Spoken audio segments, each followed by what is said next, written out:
क्या आप जानते हैं कि राजा दशरथ का जन्म कैसे हुआ था? ये कोई साधारण घटना नहीं, बल्कि एक दिव्य चमत्कार था। आइए जानते हैं पुराणों की ये अद्भुत कथा। एक बार राजा अज भगवान शिव की आराधना कर रहे थे, तभी रावण उनसे युद्ध करने आ पहुंचा।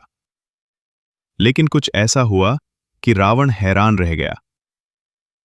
राजा अज ने जल आगे चढ़ाने की बजाय पीछे फेंक दिया। रावण सोच में पड़ गया, ऐसा क्यों? राजा अज ने दूर जंगल में एक गाय को खतरे में देखा था।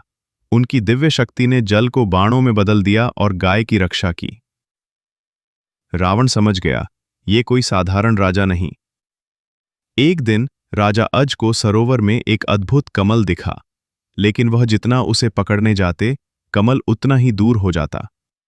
एक दिव्य आवाज ने कहा, तुम्हारी कोई संतान नहीं, इसलिए तुम इस कमल को नहीं पा सकते।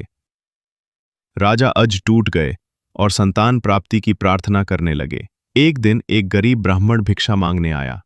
राजा अज ने उसे खजाने से सोना देना चाहा, पर ब्राह्मण ने मना कर दिया। वह जनता का है, अपनी मेहनत से कमाया हुआ दो। राजा अज ने मजदूर का वेश बनाया और पूरी रात लोहार की दुकान पर काम किया।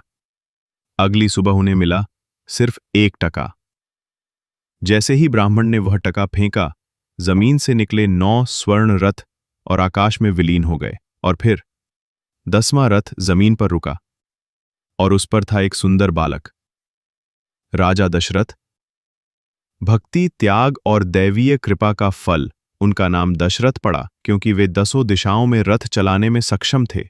यही वह महान राजा बने जो भगवान राम के पिता हुए।